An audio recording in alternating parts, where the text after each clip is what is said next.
Imagine standing on a field where the ground beneath your feet is soaked so deeply in blood that it turns to mud, where the screams of dying men drown out every other sound, where by the time the sun sets, hundreds of thousands of people are dead, and that's just one day.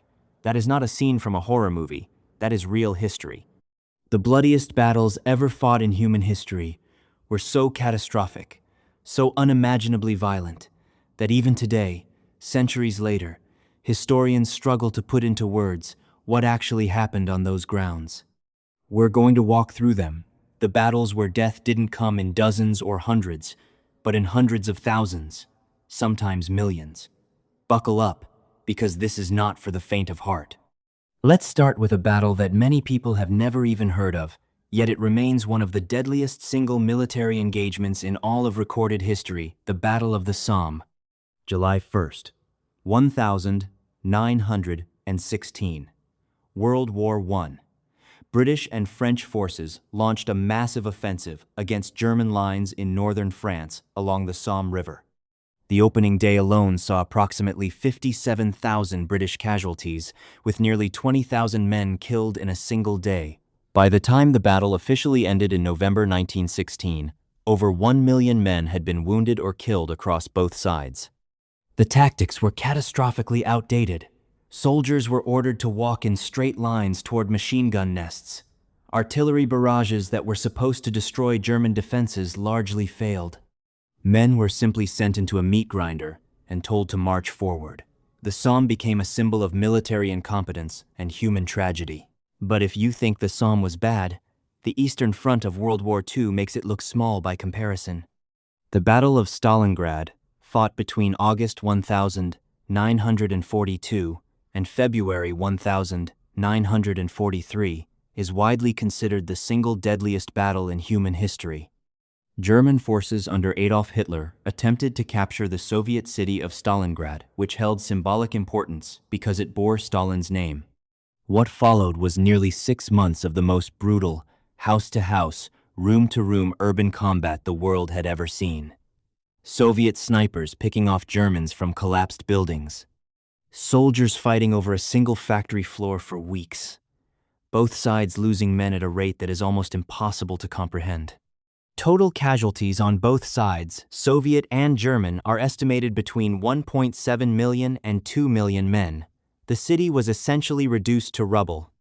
When Germany finally surrendered at Stalingrad in February 1943, it marked the turning point of World War II and the beginning of Germany's long retreat.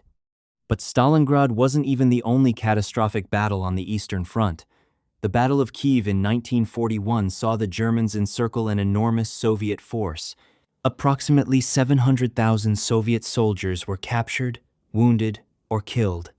The siege of Leningrad lasted 872 days and resulted in the deaths of nearly 1 million Soviet civilians from starvation, disease, and bombardment alone, not counting the military casualties. The entire Eastern Front of World War II was a theater of death on a scale the Western world had never witnessed and hasn't witnessed since. Estimates suggest that the Soviet Union alone lost between 26 and 27 million people during World War II, the vast majority of them in military combat. Now let's go further back in history. Because bloodshed is not a modern invention, the Mongol conquests of the 13th century, led first by Genghis Khan and later his successors, resulted in some of the most destructive military campaigns ever recorded. The Battle of Mohi in 1241, the Battle of Legnica, the siege and destruction of cities like Baghdad, Samarkand, and Kiev, these weren't just battles, they were systematic annihilations. When the Mongols sacked Baghdad in 1258, they reportedly killed between 200,000 and 800,000 people in a matter of days. Historians estimate that the Mongol conquests may have killed as many as 40 million people globally, which represented somewhere between 10 and 17% of the entire world's population at the time. To put that in modern terms, that would be equivalent to killing over 1 billion people today. Moving to the deadliest war, in terms of sheer numbers, World War II as a whole claimed somewhere between 70 and 85 million lives. The individual battles within it are staggering. The Battle of Berlin in 1945, the final push of the war in Europe, resulted in approximately 1.3 million total casualties across Soviet and German forces in just a few weeks of fighting. The Battle of Kursk in 1943, the largest tank battle in history, involved over 6,000 tanks and 4 million soldiers, resulting in hundreds of thousands of casualties on both sides. Going even deeper into history, the Taiping Rebellion in China, which lasted from 1850 to 1864, is one of the deadliest civil wars in human history. The military battles fought during this conflict, combined with the famines, massacres, and disease that accompanied them, resulted in an estimated 20 to 30 million deaths. It remains largely unknown in Western history, overshadowed by the American Civil War, which was happening around the same time, yet it was exponentially more deadly.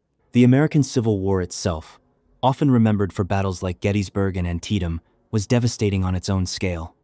The Battle of Gettysburg in July 1863 resulted in over 50,000 casualties across 3 days, the bloodiest battle ever fought on American soil. The Battle of Antietam, on the 17th of September, 1862, remains the single bloodiest day in American military history, with approximately 22,717 dead, wounded, or missing in just one day. We cannot discuss the bloodiest battles in history without mentioning the battles of World War I's Western Front. The Battle of Verdun, fought from February to December 1916, saw French and German forces locked in combat for 10 months straight. An estimated 700,000 men were killed or wounded. Artillery shells turned the landscape into a moonscape. Soldiers described living in craters filled with mud, rats, and the decomposing bodies of their comrades. Verdun became a monument to the absolute futility of trench warfare. And then there is the sheer scale of ancient warfare. The Battle of Changping, in 260 BC, between the states of Qin and Zhao during China's Warring States period, reportedly ended with the Qin army burying alive approximately 400,000 Zhao soldiers who had surrendered. While historians debate the exact numbers, this battle is considered one of the bloodiest in ancient history and a defining moment in the unification of China under the Qin dynasty. What do all of these battles have in common? They all share a terrifying truth that when human beings organize themselves for the purpose of destruction, the scale of what they can achieve is almost beyond comprehension. From the muddy fields of the Somme to the frozen ruins of Stalingrad, from the ancient plains of China to the bombed-out streets of Berlin, human history is written in blood. These battles shaped nations, ended empires, redrew borders, and changed the course of civilization. They also left behind generations of trauma, grief, and loss that echoed for decades.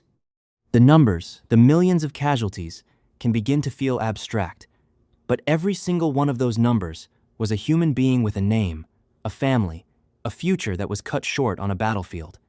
That is the true weight of history's bloodiest battles, and it is a weight we should never forget.